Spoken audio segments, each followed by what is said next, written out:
Bonjour mesdames, messieurs, merci de suivre l'émission Point de vue dimanche 18 février 2024.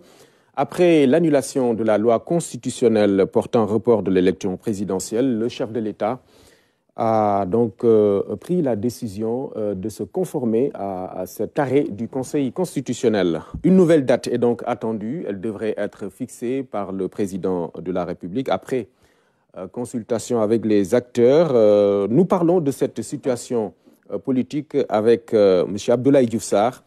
Il est le coordonnateur de la convergence des cadres républicains, par ailleurs directeur général du FONSIS, le Fonds souverain d'investissement stratégique. Ancien ministre également. Bonjour, Monsieur le ministre, merci beaucoup d'être venu. Bonjour Omar, je vous remercie pour cette invitation. J'aimerais d'abord saluer l'ensemble des téléspectateurs de la RTS et à travers les téléspectateurs saluer toutes les Sénégalaises et les Sénégalais. C'est avec beaucoup de plaisir que je viens aujourd'hui pour participer à ce débat très important afin de clarifier certaines questions qui certainement méritent beaucoup de clarification. Merci beaucoup. Alors, la réaction du chef de l'État, je l'ai dit, le président Macky Sall, une réaction qui était attendue. Après l'arrêt du Conseil constitutionnel, il a donc décidé de faire exécuter cette décision. Qu'est-ce que cela traduit de votre point de vue? Oui, je pense que le chef de l'État, son excellent le président Macky Sall, vient encore de démontrer à la face du monde qu'il est un démocrate, qu'il est un républicain, que c'est un champion du respect de l'état de droit. Et je pense que si ça peut, a priori, sembler surprenant pour certains, c'est ce qu'ils connaissent très très bien. Les Sénégalais qui l'ont pratiqué depuis très longtemps savent que ce n'est pas une surprise. Le président Macky Sall est quelqu'un qui, du point de vue de sa posture politique, a toujours mis devant les ruptures qui vont dans le sens de l'état de droit et du respect de la République. Donc, le fait qu'il dise qu'il va se conformer à la décision du Conseil constitutionnel n'est pas une surprise pour les Sénégalais et les Sénégalais qu'ils connaissent, pour l'opinion nationale et internationale qui l'ont toujours pratiqué. Bravo le président Macky Sall.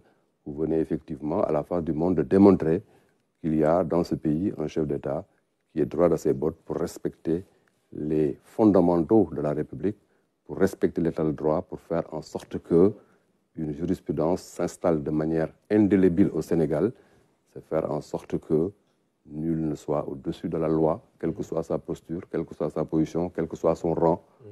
On respecte effectivement donc les dispositions de la Constitution, ce qu'il a fait l'honneur, et j'aimerais effectivement donc me réjouir de cela et lui dire bravo. Voilà, le Conseil constitutionnel, on le sait, dans le texte a mentionné une chose pas possible, en tout cas, dans les conditions actuelles, de tenir le scrutin à la date du 25 février, initialement retenue. Mais on remarque qu'il y a une grosse pression, notamment de l'opposition et de la société civile, pour tenir l'élection présidentielle avant le 12 avril. Évidemment, la difficulté ici, c'est qu'il y a les délais qu'il faut respecter et en même temps, il faut discuter de cette date-là, tenant compte justement de la situation assez inédite ici. Oui, Omar, je pense que cette situation-là est inédite, mais elle est une situation riche d'enseignements. Elle est une situation qui, à trois niveaux, mérite énormément de réflexion. D'abord, du point de vue du Conseil constitutionnel. Nous notons que cette décision-là est beaucoup commentée au niveau donc, des experts du droit, notamment des spécialistes et des étudiants. Cela aussi est important dans un contexte comme ça, de voir que la doctrine dispose de matière à réflexion. Ça me fait plaisir de voir d'ailleurs des étudiants de droit autour de cette décision commenter, discuter, pour en faire véritablement un cas d'école. Fondamentalement, nous croyons, en tout cas nous en tant que profanes, ayant regardé la décision donc, sous l'angle du profane, nous croyons que la décision a été bien rédigée du point de vue de la légistique, du point de vue aussi du droit. Nous avons écouté les commentaires des spécialistes et nous en avons fait notre bonne religion. Et le communiqué du président de la République, à travers ses équipes de communication, montre que le chef de l'État lui-même entend respecter scrupuleusement donc, les décisions du Conseil constitutionnel. Un autre aspect, c'est autour de la date. Autour de la date de fin de mandat du chef de l'État se trouve être le 2 avril. Et le Conseil constitutionnel demande aux autorités compétentes d'organiser les élections dans les meilleurs délais. Je pense quand même que le Conseil constitutionnel, en disant cela, renvoie effectivement donc le dossier aux autorités compétentes. Cela me paraît être tout à fait normal, parce que l'organisation, la fixation de la date de l'élection est du domaine réglementaire. Mais tout cela est encadré. Et encadré par quoi? Est encadré par le droit. Puisqu'il y a une contrainte, la contrainte légale par rapport à la date, quand on demande au chef de l'État d'organiser les élections dans les meilleurs délais, nous notons qu'on ne peut pas effectivement passer sous silence la contrainte, la date. C'est pourquoi quand le chef de l'État dit qu'il se conformera à la décision du Conseil constitutionnel, il comprend bien que tout cela, c'est effectivement sous contrainte de ce que la loi effectivement exige en la matière. Maintenant, il y a une grosse polémique sur ces délais-là. Les meilleurs délais, bon, vous l'avez dit, on a un problème ici, parce que l'échéance du mandat, c'est le 2 avril, alors que, en principe, si l'on prend l'ensemble de la procédure de la prise de décision, en tout cas du décret qui doit être pris par le président Macky Sall jusqu'à la publication des résultats de l'élection, ça va certainement enjamber cette date-là, cette échéance. Je ne pense pas qu'il y ait polémique. Hein. Je ne le pense véritablement pas. Nous sommes dans un contexte où tous les acteurs du système, tous les acteurs du jeu politique donnent leur point de vue. Chaque acteur, par rapport à sa compréhension du sujet... Vous ne l'appelez pas polémique? Non, pas du tout. Il y a un débat alors? Pas du tout. Il y a un débat et ce débat est tout à fait normal parce que chaque acteur, je le disais tantôt, aborde la question sous l'angle, sous le prisme de ses convictions et de ses positions. Il y a l'acteur politique ou les acteurs politiques de tous bords. Il y a dans le débat la doctrine en la matière, c'est-à-dire les juristes. Il y a la société civile, ou une certaine société civile, qui en tout cas a des points de vue assez précis sur le sujet. Il y a même l'international. C'est tout un puzzle où chaque acteur essaie véritablement de donner son point de vue. Mais ce qu'il ne faut jamais oublier et ne jamais perdre de vue, c'est que dans tous les cas de figure, in fine, une position sera prise et la position qui sera prise sera une position conforme au droit. Donc fondamentalement, c'est parce que la décision qui arrête la date n'est pas encore prise que chacun croit que sous l'angle ou sous le prisme de sa position, il doit pouvoir influencer. On en mais propose je suis même persuadé des dates. que le moment venu... Il y en a même qui proposent des dates, quoi. Oui, il y en a qui proposent les dates. Tout cela est dans le débat.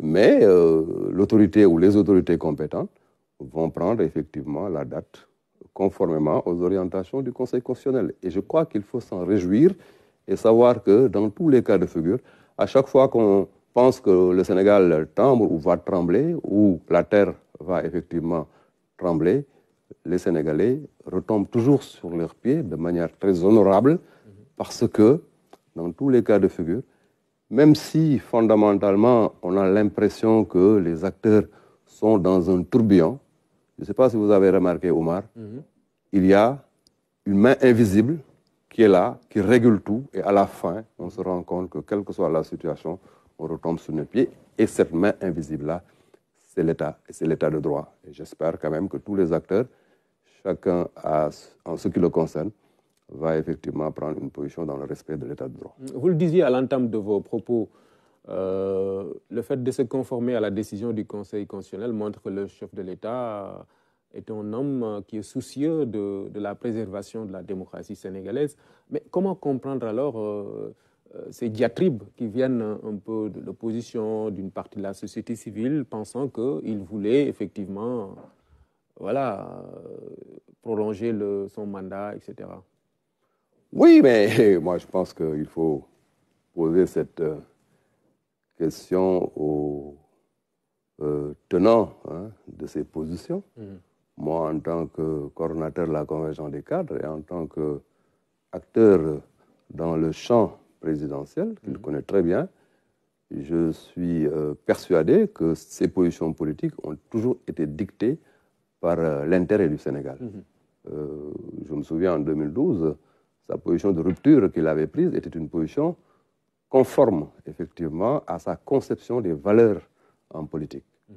Et depuis, pendant 12 ans, il n'a cessé de garder cette position, une position extrêmement importante qui mérite à ce que nous autres politiques s'en inspirons. Autre élément important, c'est que le chef de l'État était attendu par rapport au troisième mandat.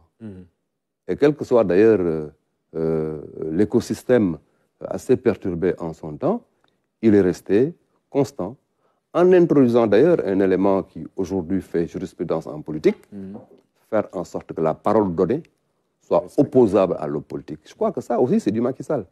Aujourd'hui, il est dans une position qui est une position très honorable en se disant que le débat est là, mais quand il y a l'autorité de la chose jugée au niveau le plus suprême, au niveau Conseil constitutionnel, il dit « je vais m'y conformer ». Mais c'est extrêmement important, il ne pouvait pas faire autrement parce que c'est véritablement donc un acteur politique qui a toujours mis devant l'intérêt du pays, l'intérêt du Sénégal, et il a dit quelque chose d'important. Il dit que jusqu'à la dernière seconde, jusqu'à la dernière minute, je resterai le président de la République qui va faire en sorte que le Sénégal gagne. Il ne va pas effectivement dire que je suis en fin de mandat, je prends des positions de compromission, non. Il restera président de la République jusqu'à la dernière seconde. Et ça, c'est extrêmement important. Ça aussi, c'est du Macky Sall. Très bien. Alors maintenant, les consultations qu'il a certainement entamées vont lui permettre de fixer la bonne date. Voilà, ces consultations-là aussi, on en parle. Certains considèrent que le président Macky Sall devrait poursuivre le processus déjà enclenché initialement, devant aller bien sûr vers ce scrutin le 25 février, ce qui n'est plus possible, alors que d'autres pensent qu'il devrait reprendre tout le processus. En tout cas, le décret qu'il va prendre devrait permettre en tout cas d'avoir une élection inclusive, comme il le dit lui-même. Vous savez, Omar, je pense que cette question-là n'est pas une question qui se pose. Que ce soit le président Macky Sall, ou vous-même, ou moi, ou les autres acteurs qui sont dans le champ politique, nous sommes effectivement, nous tous, soumis à l'autorité de la chose jugée. Le Conseil constitutionnel, qui est effectivement donc le juge de la constitutionnalité des lois, qui, en tout cas, de ce point de vue-là, du point de vue de l'élection présidentielle et le régulateur suprême, met à une position. Nos positions par rapport au processus ne sont pas les positions, effectivement, donc, qui priment. La position qui prime, c'est la position du Conseil constitutionnel. Et le Conseil constitutionnel a demandé au chef de l'État de fixer la date dans les meilleurs délais. Cependant, le chef de l'État, en disant qu'il va se conformer à la décision du Conseil constitutionnel, a dit qu'il va effectivement ouvrir des concertations. Concertations, dialogue, échange. Le plus important, c'est que l'on se parle, que les acteurs concernés se parlent pour aller dans le sens d'une élection apaisée, d'une élection effectivement qui fait en sorte que, au sortir de ces élections, le Sénégal effectivement soit grandi à la face du monde. Mais est-ce qu'on doit se limiter, par exemple, aux candidats qui étaient déjà retenus ou doit-on élargir le débat, les consultations? C'est ça aussi la question aujourd'hui. Mais ce que je disais tantôt est très clair. Si on se rapporte à la décision du Conseil constitutionnel, le Conseil constitutionnel dit de manière claire qu'il ne peut pas y avoir d'élection au 25, parce que matériellement, du point de vue des délais, ce n'est pas possible, et demande que les autorités compétentes fixent une autre date dans les meilleurs délais. Je crois qu'il n'y a que cet élément-là qui est demandé aux autorités compétentes. Poser le débat sous un autre angle me semble être véritablement donc pas un débat opportun. Le plus important, c'est de poursuivre le processus et qu'à la date qui sera retenue par le chef de l'État qu'on puisse faire des élections dans des conditions apaisées, parce que le plus important, c'est ça. On comprend bien tout à l'heure le souci que vous avez, en tout cas, dans la prise en compte des exigences de préservation de l'état de droit, de la démocratie. Alors, dans ce cadre-là,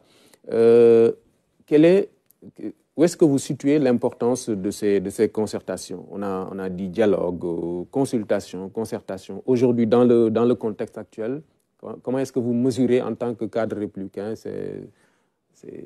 cet échange-là entre acteurs? Oui, vous savez, Omar, le dialogue ou les échanges, ou le dialogue de manière générale, est consubstantiel à la démocratie, à l'état de droit, à la République, à la politique tout court.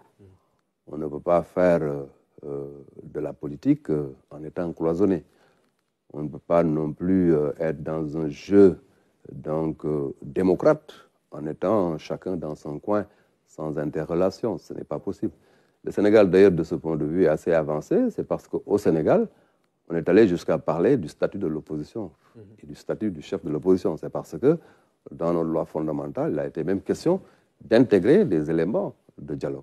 Fondamentalement, ça ne pose pas de problème. On se parle, on est obligé de se parler, on se parlera aujourd'hui, on se parlera demain, on se parlera après-demain. Maintenant, dans un contexte comme celui-là, il faut absolument se parler pour dépasser une situation qui semble être une situation conflictuelle, chrysogène. Je crois que cela me paraît important. Mais il faut se parler par rapport aux contraintes du moment. Et la contrainte du moment a été effectivement signalée, il me semble, par le Conseil constitutionnel. Il faut absolument donc se parler par rapport à l'organisation de ces élections-là, comment le faire et comment bien le faire. Dans la dynamique d'apaisement, un projet de loi d'amnistie a été agité, bien sûr, concernant les leçons qu'on devrait tirer de ces événements-là, devraient peut-être conduire à peut-être aller vers cela. Voilà, dans la dynamique toujours d'apaisement et de réconciliation, parce que, contrairement à ce que vous dites, il y a certains qui pensent qu'il y a aujourd'hui cette fracture-là, en tout cas au plan politique. Il faut peut-être réconcilier les positions, réunir voilà, les Sénégalais autour de l'essentiel. Mais je ne dis pas qu'on n'est pas dans une situation comme celle-là. Mais ça doit être apprécié à un niveau plus global. Ça doit être apprécié pour véritablement que si on pose un acte comme ça, que les Sénégalais se réveillent pour dire mais bravo, parce que ça a permis à ce que les gens se reparlent, ça a permis à ce que le pays soit réconcilié. Dans ce sens-là, je dis oui. Il ne faut certainement pas aller dans le sens où l'acte soit posé et qu'on ait l'impression que ça ouvre les portes à de l'impunité, fondamentalement, et que quelque part, d'autres se sentent frustrés parce que simplement, on a oublié ce qu'eux, ils ne pourront jamais oublier. Fondamentalement, c'est assez délicat. C'est une position de principe, quoi. Si c'est pour réconcilier, c'est bon. Voilà. J'aimerais vraiment m'en limiter à cette position de principe. Maintenant, si le cas est posé, je ne sais pas si c'est posé ou non, je suis persuadé que les Sénégalais, dans leur grande majorité, vont avoir une position par rapport à ça. Donc oui, quand il s'agit de prendre un acte qui réconcilie, qui fait en sorte que les Sénégalais se réveillent en disant qu'on est tous ensemble. Non, quand il s'agit juste de régler un problème ponctuel ou un problème donc, individuel. En tout cas, ça divise parce que si certains pensent que la dynamique des réconciliations l'impose, d'autres parlent même de trahison, en tout cas pour s'être engagés dans ces affaires-là à fond, quoi. On a entendu. Je suis tout à fait d'accord. C'est pourquoi très souvent, des questions comme ça sont précédées par de grands débats au niveau national où les gens en parlent, échangent, discutent avant effectivement, de manière consensuelle, aller dans ce sens. Vous n'en avez pas parlé au secrétaire exécutif? Je préfère, en divers, non? Je préfère être donc le militant qui, dans les frontières de son parti ou dans les frontières de sa coalition, donne ses positions, mais une fois qu'il sort de ce cadre, s'en limite effectivement à ce que véritablement le communiqué dit. Bon. En tout cas, on a assisté ces derniers jours à une vague de libération de détenus dits politiques, pour l'essentiel membres de l'ex-parti PASTEF. Beaucoup lisent cela comme voilà, allant dans le sens de cet apaisement, parce que le président de la République lui-même l'a dit au Conseil des ministres, demandant au ministre de la Justice d'aller vers cela. Donc, véritablement, c'est le résultat certainement qu'on voit ces derniers jours. Oui, je pense que le Sénégal en a besoin. Le Sénégal a besoin dans un contexte comme celui-là, où en tout cas on est regardé, je pense à tort, comme étant un pays qui est au bord du gouffre. On est regardé comme étant un pays où on aura bientôt l'apocalypse, ce qui n'est pas le cas pour qui connaît le Sénégal. Le Sénégal a des ressorts qui lui permettent toujours de retomber sur les pieds. Oui, je pense que dans des circonstances comme ça, prendre des décisions de cette nature peut effectivement donc permettre à installer un écosystème où en tout cas les acteurs se parlent pour faire en sorte que le Sénégal reste toujours le Sénégal que nous avons connu, que nous aimons bien. Il y a un responsable politique de l'opposition, candidat même à l'élection présidentielle, M. Khalifa Sall, qui s'interroge sur cette vague de libération et voilà, parle même de deal. Oui, moi j'aimerais effectivement donc me réjouir de la posture du président Khalifa Sall, qui est un homme de dialogue. Je pense que de manière tout à fait courageuse et responsable, quand tout le monde tirait sur le dialogue, lui l'a dit, que quand le président de la République l'appelle, il va répondre au dialogue. Et cette position-là est une position constante chez lui, parce que c'est un homme d'État qui sait c'est quoi un président de la République, et quand un président de la République appelle autour de l'intérêt national, il vient répondre. La position qu'il a prise, ou en tout cas l'idée ou l'avis est mise par rapport à cette situation-là aussi, je l'ai écouté. Je l'ai écouté, il ne faut pas le regarder juste sous un angle d'ailleurs de rejet, d'opposition. Il a effectivement dit, mais qu'est-ce qu'il y a derrière? Fondamentalement, mais je crois qu'en tant qu'acteur politique, il peut se poser ce genre de questions. Parce que je pense bien que le fait de libérer effectivement donc, ces détenus ne tombe pas du ciel. Il y a un objectif derrière. L'objectif, c'est un objectif d'apaisement. Il faut juste lui expliquer pour qu'il comprenne. Pour qu'il comprenne que derrière, il n'y a pas effectivement un deal déshonorable ou qui déshonore la République et la démocratie. Mais fondamentalement, moi, ces positions, ce sont des positions que j'écoute. En tout cas, je ne l'ai jamais vu, depuis que je le connais, prendre des positions qui ne soient pas conformes à l'état de droit, à la démocratie. C'est quelqu'un que je respecte bien dans ses positions. Mais dans ce cas de figure, il faut juste lui expliquer que c'est dans le sens d'apaiser, dans le sens véritablement d'aller vers un Sénégal où les acteurs politiques se parlent dans l'intérêt national. Et si cette dynamique devrait aller jusqu'à la libération de Ousmane Sonko et de l'autre responsable de l'ex-PASTEF, Bassirou Diomaye Faye, candidat à l'élection présidentielle, ça vaudrait le coup? Il faut discuter. Il faut effectivement donc que les acteurs se retrouvent, mais il faut effectivement apprécier chaque situation tenant compte des paramètres de la circonstance et du cas. D'accord.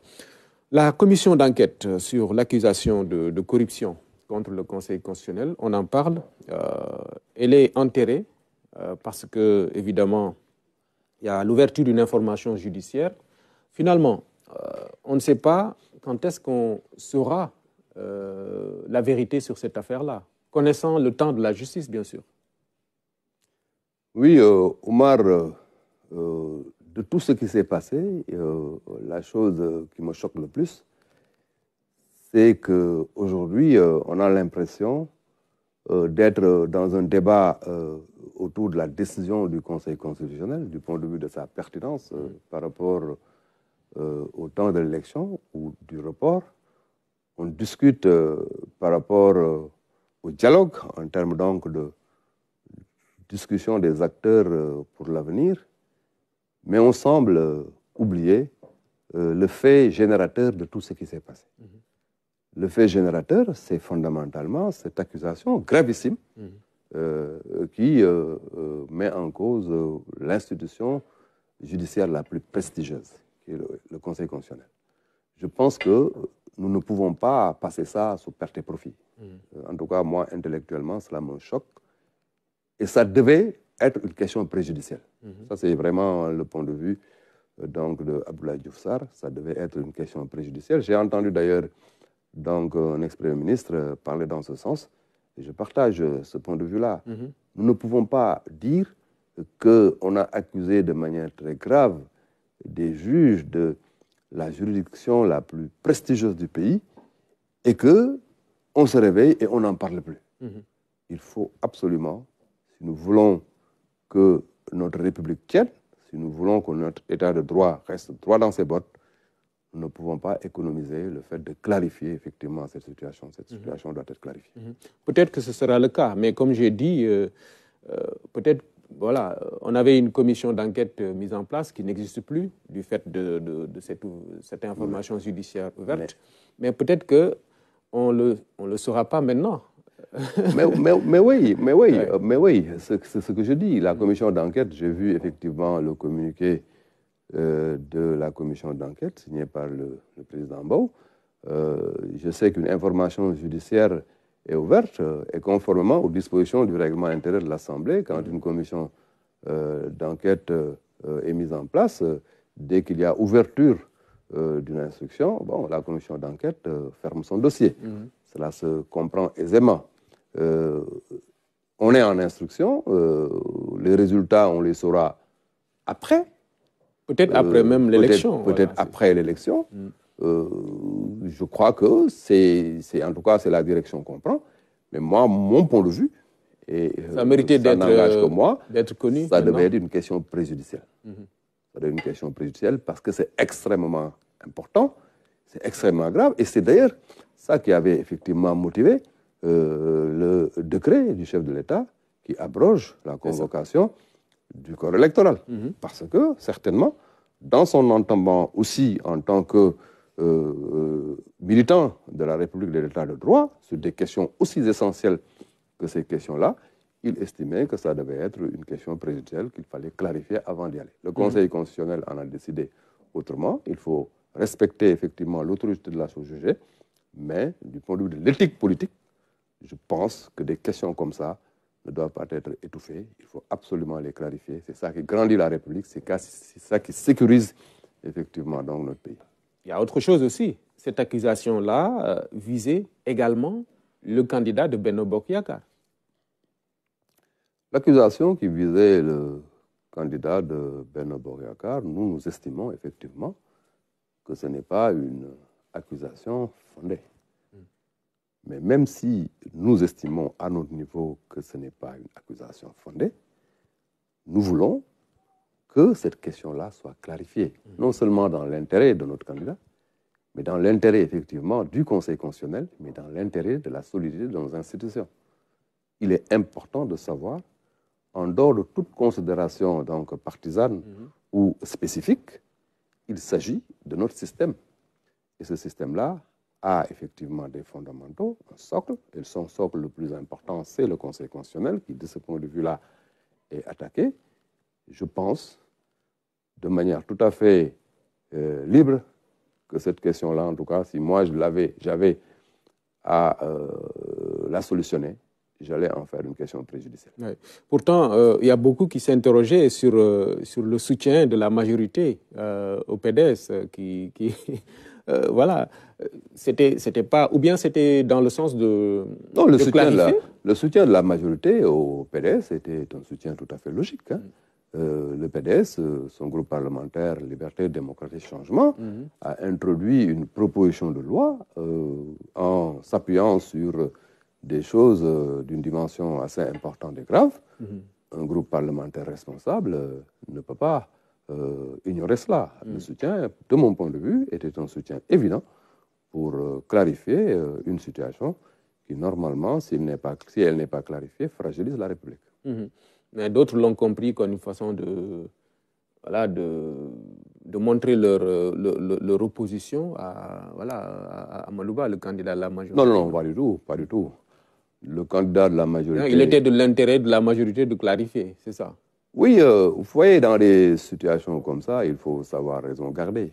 J'ai vu effectivement des personnes sortir dans les médias pour avoir des positions équivoques qui pouvaient effectivement nous faire penser qu'il y avait une opposition entre Amadou Ba et le président Macky Sall, ce qui est absurde. Amadou Ba est le premier ministre nommé par le président Macky Sall. C'est le candidat qui a été choisi par le président Macky Sall et proposé à notre parti, l'Alliance pour la République, et à la coalition Benno Bokk Yakaar. Par qui? Par le président Macky Sall.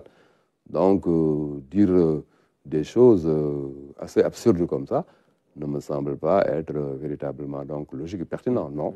Il fallait clarifier pour vous. Oui, je crois que ceux qui devaient clarifier ont clarifié. Et aujourd'hui, je peux vous dire que Amadou Ba est un candidat qui a été proposé par le président Macky Sall au Conseil national de notre parti qui s'est transformé en congrès pour l'investir. Il est aujourd'hui, au moment où nous parlons, le premier ministre du président Macky Sall. C'est sur cette base-là que nous tous, nous sommes autour de lui pour nous battre pour que ces élections présidentielles à venir soient gagnées par notre candidat. Alors, dans le communiqué, effectivement, de votre parti, il est mentionné qu'il a été confirmé candidat. Déjà, les plus sceptiques doutaient de sa capacité de relever le défi. Aujourd'hui, avec la situation actuelle, vous pensez qu'il est en mesure d'aller vers cette élection avec les espoirs de la majorité? Mais évidemment, Oumar, nous n'allons pas à ces élections pour les perdre, nous allons à ces élections pour les gagner. Et fondamentalement, on ne peut pas dire, et je ne pense même pas, que parmi nous, qu'il y ait effectivement des gens qui doutaient de notre capacité à gagner. Il peut y avoir maintenant, dans une formation politique, des positions divergentes.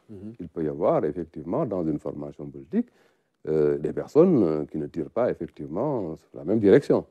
Mais fondamentalement, nous sommes là, ensemble, pour gagner ces élections avec le candidat que le chef de l'État, son Excellence le président Macky Sall, a choisi dans les frontières de notre parti et dans la coalition Benno Bokk Yakaar. Nous ne pouvons pas faire autrement. Nous sommes ensemble pour gagner ces élections. Mais vous comprenez et vous connaissez quand même ces positions de soulagement de certains. Lorsque, par exemple, le président de la République a pris la décision de reporter, bien le décret reportant l'élection présidentielle, il y a eu une sorte de soulagement pour certains, disant que voilà, il nous faut un autre candidat, etc. Ça, vous le savez, c'est une situation qui se pose au sein de la majorité, de votre parti.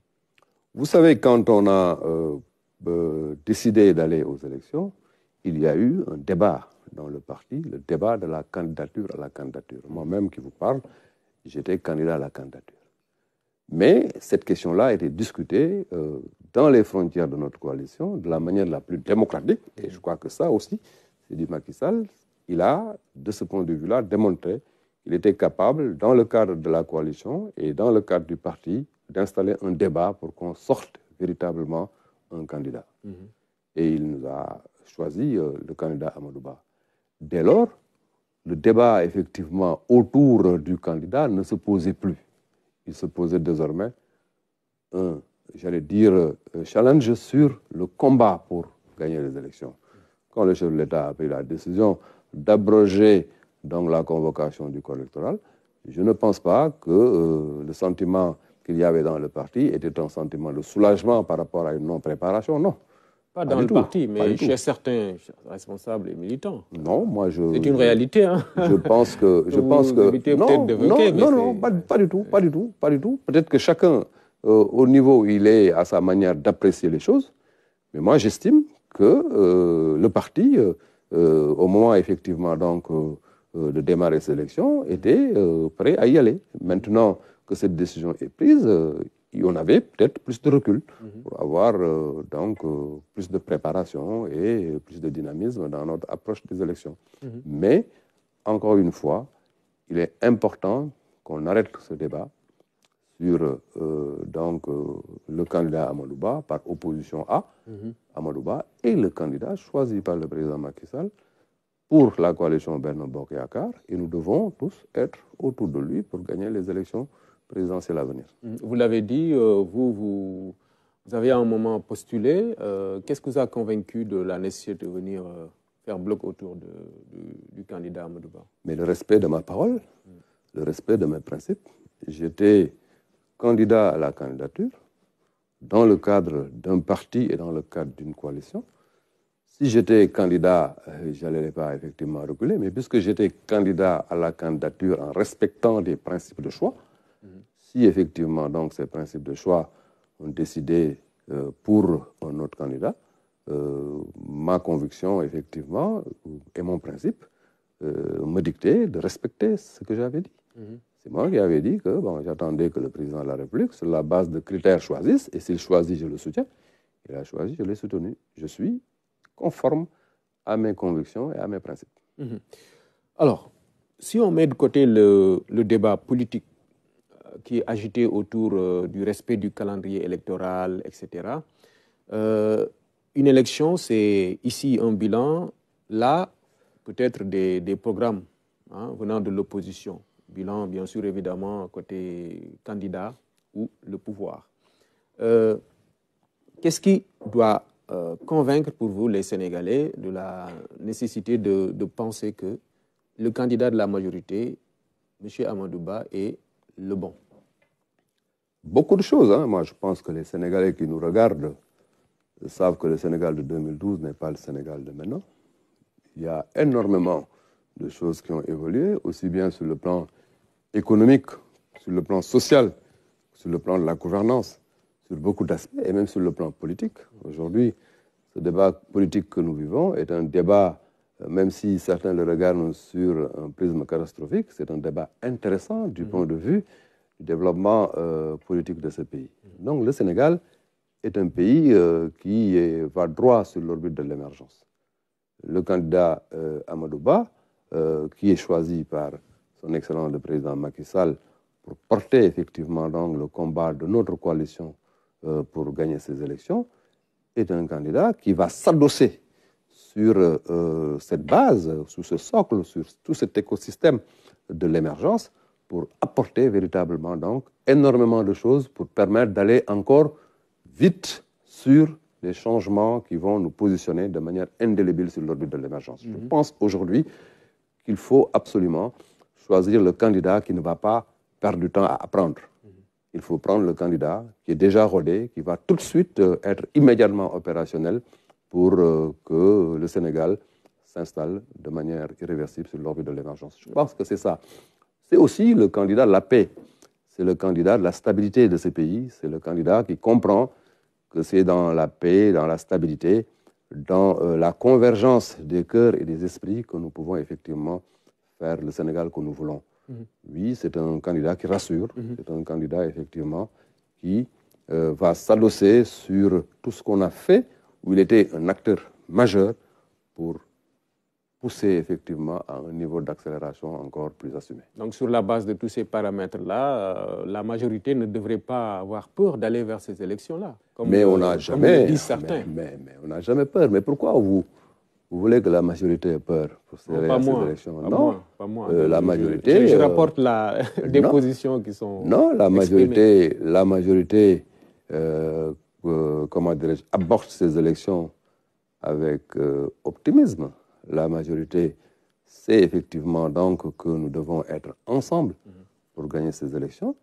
La majorité sait que des élections, c'est toujours effectivement des moments de débat. On doit participer à ce débat pour convaincre les Sénégalais. La majorité sait aussi que les élections, ça ne se gagne pas dans des bureaux, ça se gagne sur le terrain, dans une relation de proximité avec les Sénégalais. Nous devons aller à la rencontre du Sénégal des profondeurs pour leur parler. C'est ce que la majorité va faire pour qu'au soir des élections donc, présidentielles, que l'on puisse poursuivre le travail remarquable que son Excellence le président Macky Sall donc, a démarré, mais pour que aussi le candidat Amadou Ba, fort de tous ses acquis, puisse véritablement donc aller dans des logiques d'accélération qu'il faut et de consolidation pour que le Sénégal soit effectivement le Sénégal de nos rêves. Merci beaucoup, Monsieur le ministre Abdoulaye Diouf Sarr. Je vous remercie. Ancien ministre de la Santé, directeur général du FONSIS. Prochainement, on parlera de cette structure importante. Vous êtes le coordonnateur de la Convergence des cadres républicains. Merci beaucoup d'être venu. Mesdames, Messieurs, merci à vous d'avoir suivi cette émission. On se donne rendez-vous dimanche prochain.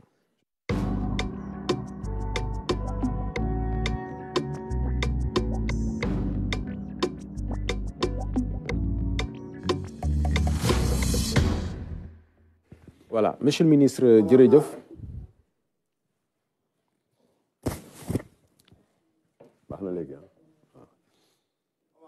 Ok, monsieur le ministre jërëjëf, président de la République gis nañ ne ginnaaw ba conseil constitutionnel jëlee décision nulal reportu élection yi wax na ni dina jëfee loolu conseil constitutionnel wax loolu lan lañ ci mën a jàngat.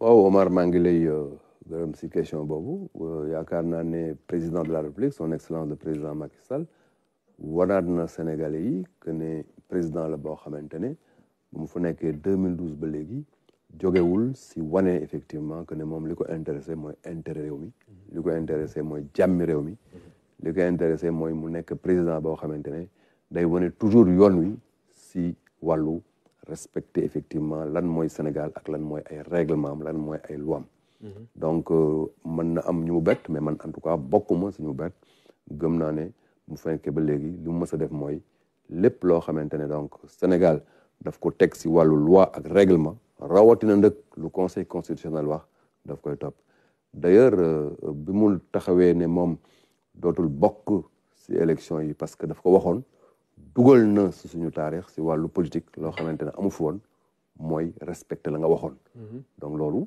ki xamante ne donc dem na ba foofu li ñu mënoon xaar mooy effectivement li mu def loo xamante ne dafa yëkki turam yaakaar naa ne loolu aussi il faut que ñu noté ko mooy respecter lépp loo xamante ne loi wax na ko mais moom si boppam mu dugal désormais si politique réew mi loo xamante ne du fi dañ mooy homme politique bu fi waxati dara dañ la wax nga respecté ko. Très bien. Merci beaucoup. Merci beaucoup.